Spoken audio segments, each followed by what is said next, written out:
Et ce matin, l'intelligence artificielle se met au service de la médecine. Grâce à vous, Cécile Dupont, bonjour. Bonjour. Directrice générale de Bright Art, Anthony Morel avec nous pour vous interroger aussi. Alors, vous avez créé une technologie au service de l'échographie prénatale avec la promesse de mieux détecter certaines malformations. En fait, la malformation cardiaque. Est-ce que d'abord, vous pouvez nous en dire un petit peu plus là, sur ce que vous avez mis au point? Oui, absolument. Donc, Bright Art, c'est une société qui développe une plateforme d'intelligence artificielle qui est destinée aux gynécologues, aux sages-femmes qui réalisent des échographies anténatales pour les aider sur deux volets, à la fois sur l'amélioration du dépistage de malformations sur certains organes critiques comme le cœur et le cerveau par exemple, mais aussi pour optimiser l'examen, donc à la fois sur sa durée et sur le caractère complet pour éviter de devoir rappeler les patientes si l'examen n'est pas complet. Alors là, on est vraiment dans un exemple concret de comment l'IA peut potentiellement sauver des vies et nous changer la vie. Ce chiffre est incroyable. Il y a 70% des malformations cardiaques qui ne sont pas détectées à l'échographie sur un nourrisson. 70%. Et l'intelligence artificielle permet de la détecter de manière beaucoup plus précise. Déjà, avec quel chiffre pour le coup? Et comment est-ce que l'IA peut faire mieux que l'œil d'un médecin qu'on peut imaginer très exercé à ce genre de choses? Donc en effet, les chiffres sont assez sidérants, mais on rate aujourd'hui 70% des malformations cardiaques pendant la grossesse, ce qui a un impact majeur à la fois sur la mortalité, mais aussi la morbidité des nouveau-nés. Pourquoi aujourd'hui on en rate autant? Parce que ça requiert une expertise très spécifique, en cardiologie notamment, et on transfère cette expertise à des gynécologues, des sages-femmes qui ne sont pas cardiologues. Par ailleurs, le cœur est tout petit au moment de la grossesse, il mesure 1 centimètre et on vient chercher des malformations qui sont extrêmement petites par échographie et par définition, l'échographie a une certaine précision diagnostique.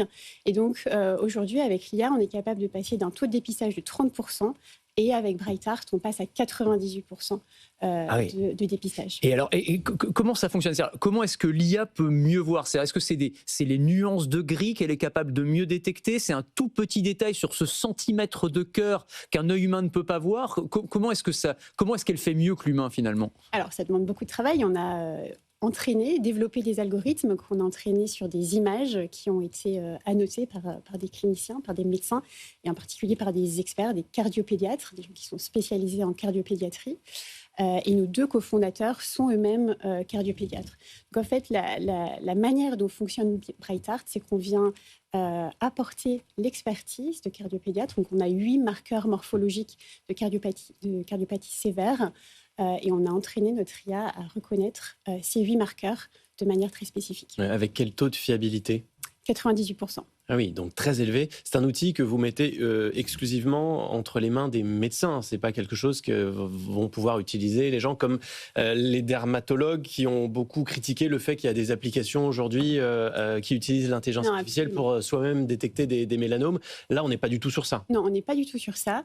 Donc c'est un examen qui est très cadré. Toutes les femmes enceintes ont la recommandation de recevoir une échographie, en particulier l'échographie du 2e trimestre de la grossesse, qui doit être réalisée par un professionnel de santé, donc typiquement un gynécologue, une sage-femme, un radiologue.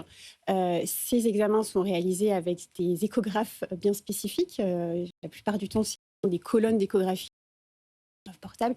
C'est un...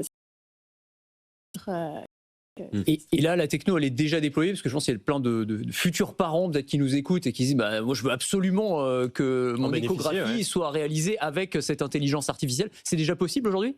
Alors, c'est possible aux États-Unis.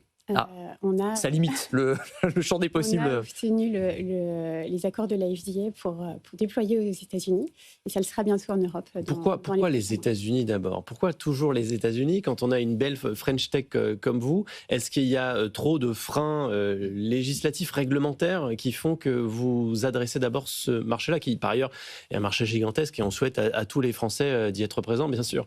Alors l'ambition, c'est évidemment également d'aller sur le marché européen. La raison pour laquelle on a commencé, comme beaucoup de startups, par les États-Unis, c'est que le go-to-market, comme on l'appelle, est beaucoup plus rapide. Les échanges avec la FDA sont rapides et il y a tout un système d'échange et de dialogue qui est possible avec eux pour construire une stratégie réglementaire. Donc c'est bien un sujet réglementaire? C'est un sujet réglementaire, c'est également un sujet marché. C'est un marché gigantesque, comme vous le disiez, mais qui est aussi très unifié. En termes de remboursement, il y a un seul et même système de remboursement aux États-Unis, alors qu'en Europe, évidemment, c'est beaucoup plus fragmenté par pays. Mais dans quelques mois, on démarrera également l'Europe. Et vous avez breveté la technologie, là, pour l'instant, Absolument. vous êtes les seuls au monde à faire ça? Alors, il y a d'autres solutions qui existent avec des différences majeures, notamment BrightArt est la seule solution aujourd'hui d'IA qui bénéficie de l'appellation dépistage. Il y a d'autres solutions qui viennent faire des choses assez similaires, mais sans dépistage. Et on est la seule solution également qui a des preuves cliniques. Donc, on a des publications cliniques qui démontrent ce chiffre de 98% dont je parlais tout à l'heure. Et comment on saura que le médecin chez qui je vais faire mon échographie utilise cette technologie? Parce que là, pour le coup, il y a un vrai facteur qui est différenciant. Je veux dire, du point de vue d'un parent, on serait même prêt peut-être à payer plus cher, quitte à pas être remboursé sur la totalité, mais pour avoir cette certitude-là. Vous pensez qu'il faudra avoir ça, finalement, un marquage médecin augmenté par l'IA, finalement, dans les années qui viennent? Alors aujourd'hui, aux États-Unis, les centres qui utilisent ces technos le mettent en avant, pas d'eux-mêmes, parce que c'est un argument commercial, en fait. C'est un argument également pour eux, et puis c'est un gage de qualité. En Europe, on verra quelle sera la tendance. L'enjeu, c'est aussi que ça puisse devenir à terme le standard of care, c'est-à-dire que tout le monde puisse l'utiliser et que ça soit recommandé par les sociétés savantes. Donc il y a tout un travail également à faire de ce point de vue-là. Merci beaucoup, Cécile Dupont, directrice générale de BrightArt, notre French Tech ce matin sur BFM Business.